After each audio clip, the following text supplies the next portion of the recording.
এটা আপনারা পড়লে আপনারা বুঝবেন যে কি সংগ্রাম, কি ভয়াবহ সংগ্রামের মধ্য দিয়ে এই মহিলা মাহবুবুল্লাহ ভাই তার জীবনকে এগিয়ে নিয়ে গেছেন।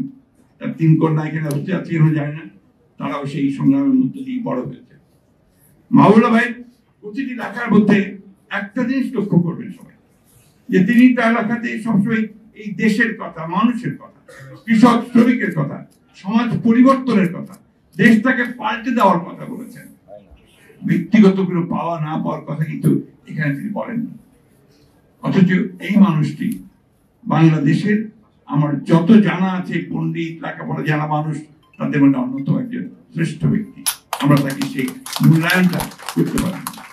আজকে বিএনপির সঙ্গে তার একটা সম্পর্ক আছে, আছে, সেই সম্পর্কটা অস্বীকার করলে সত্যকে অস্বীকার করা হবে। কারণ দেশনেত্রী বেগম খালেদা জিয়া যখনই কোনো আলোচনা করতে চেয়েছেন কোনো বিষয়ে তিনি তাকে ডেকে পাঠিয়েছেন।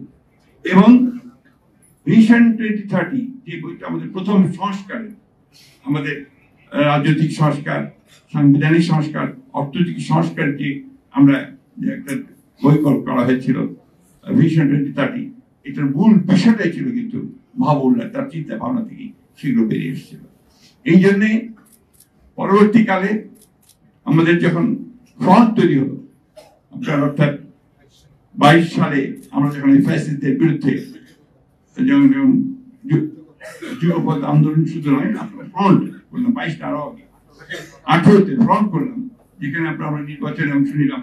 তারপরে আপনার 18তে সেই সময় কিন্তু অন্যতম প্রধান ভূমিকা পালন করেছেন মাহবুবুল্লাহ, জাফরুল্লাহ ভাই, এরাই কিন্তু মাহবুবুল্লাহ প্রধান ভূমিকাগুলো পালন করেছে। অর্থাৎ এই দেশকে একটা গণতান্ত্রিক রাষ্ট্রে পরিণত করা, এই দেশকে একটা আপনার এই যে আমরা বলি যে বৈষম্য বিরোধী একটা অর্থনীতিতে পরিণত করা, সাধারণ মানুষগুলোর অধিকারগুলোকে পৌঁছে দেওয়া, তার ভোটের অধিকার পৌঁছে দেওয়া, একটা গণতান্ত্রিক একটা আধিপত্যবাদ বিরোধী এবং একই সঙ্গে আপনার একটা সামনের দিকে এগিয়ে যাওয়ার একটা জাতিতে পরিণত করার ক্ষেত্রে মাহবুবুল্লাহ যে অনবদ্য ভূমিকা রেখেছেন, সামনের সারির ভূমিকা রেখেছেন, এটা কখনো অস্বীকার করবার কোনো উপায় থাকবে না।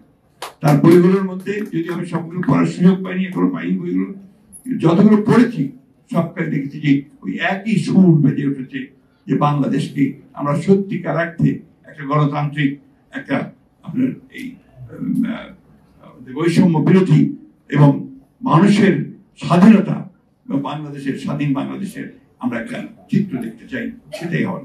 আজকেও আমি মাহবুবুল্লাহকে আবার ধন্যবাদ জানাতে চাই, তার আজকে জন্মদিন, সেই জন্য শুভেচ্ছা জানাচ্ছি। এবং আজকে আরেকজন মহিষী মহিলা যিনি এই দেশে এই আপনার উপমহাদেশে মহিলাদের জাগরণের ক্ষেত্রে, বিশেষ মুসলিম জাগরণের সবচেয়ে বড় ভূমিকা পালন করেছেন, বেগম রোকেয়ার জন্মদিন। একই সঙ্গে মাহবুবুল্লাহ ভাইয়ের দ্বিতীয় মেয়ের জন্মদিন।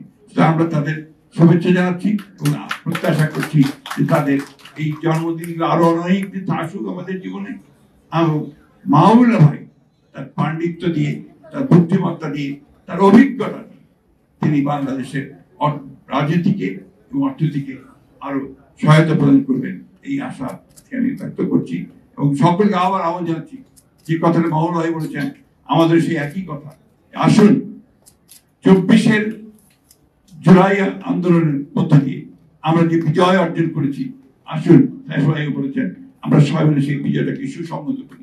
আমাদের মধ্যে মত পার্থক্য থাকবে, কিন্তু সেই মত পার্থক্য যেন আমাদের যে আশা, আমাদের যে স্বপ্ন, এই যে ছেলেগুলো প্রাণ দিয়েছে তাদের যে আত্মাহুতি যেন বৃথা না যায়, আমরা আমাদের স্বপ্নকে যেন বাস্তবায়িত করতে পারি।